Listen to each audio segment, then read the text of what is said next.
Baik, Assalamualaikum warahmatullahi wabarakatuh. Selamat siang kepada Bapak Fakih Sultan selaku pengampu mata kuliah Bahasa Indonesia. Pada kesempatan ini, saya Rizka Dwi Jayanti dari Prodi Pendidikan Kimia. Saya akan membahas tentang kedudukan bahasa Indonesia sebagai bahasa nasional dan bahasa negara. Bahasa Indonesia tidak hanya berfungsi sebagai alat komunikasi, tetapi juga memiliki peran penting dalam memperkuat identitas bangsa.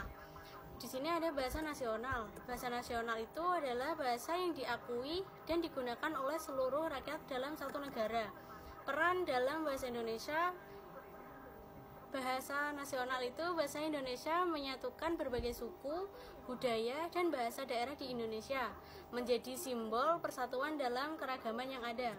Contoh dari bahasa nasional itu ada dalam konteks pendidikan, media, dan berbagai kegiatan sosial. Bahasa Indonesia digunakan untuk menjembatani perbedaan. Yang ketiga ada bahasa negara.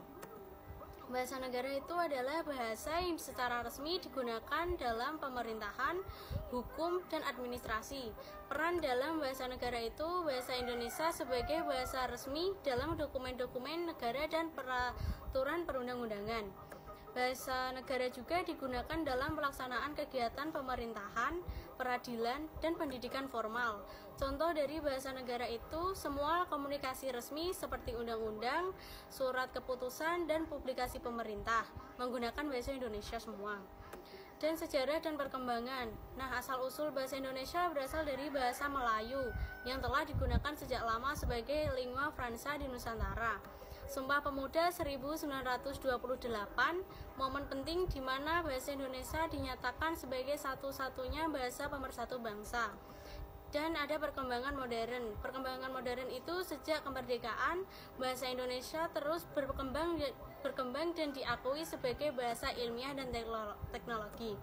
Tantangan dan harapan itu perlunya menjaga kelestarian bahasa Indonesia di tengah pengaruh bahasa asing, kesadaran masyarakat untuk menggunakan bahasa Indonesia secara baik dan benar. Harapan dari masyarakat semakin mencintai dan menggunakan bahasa Indonesia dalam berbagai aspek kehidupan.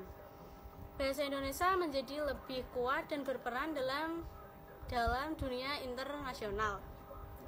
Kesimpulan dari bahasa Indonesia memiliki kedudukan yang sangat penting sebagai bahasa nasional dan bahasa negara. Dengan memahami dan menggunakan bahasa Indonesia dengan baik, kita dapat berkontribusi pada persatuan dan kemajuan bangsa. Terima kasih atas perhatiannya semua. Saya di sini udah selesai.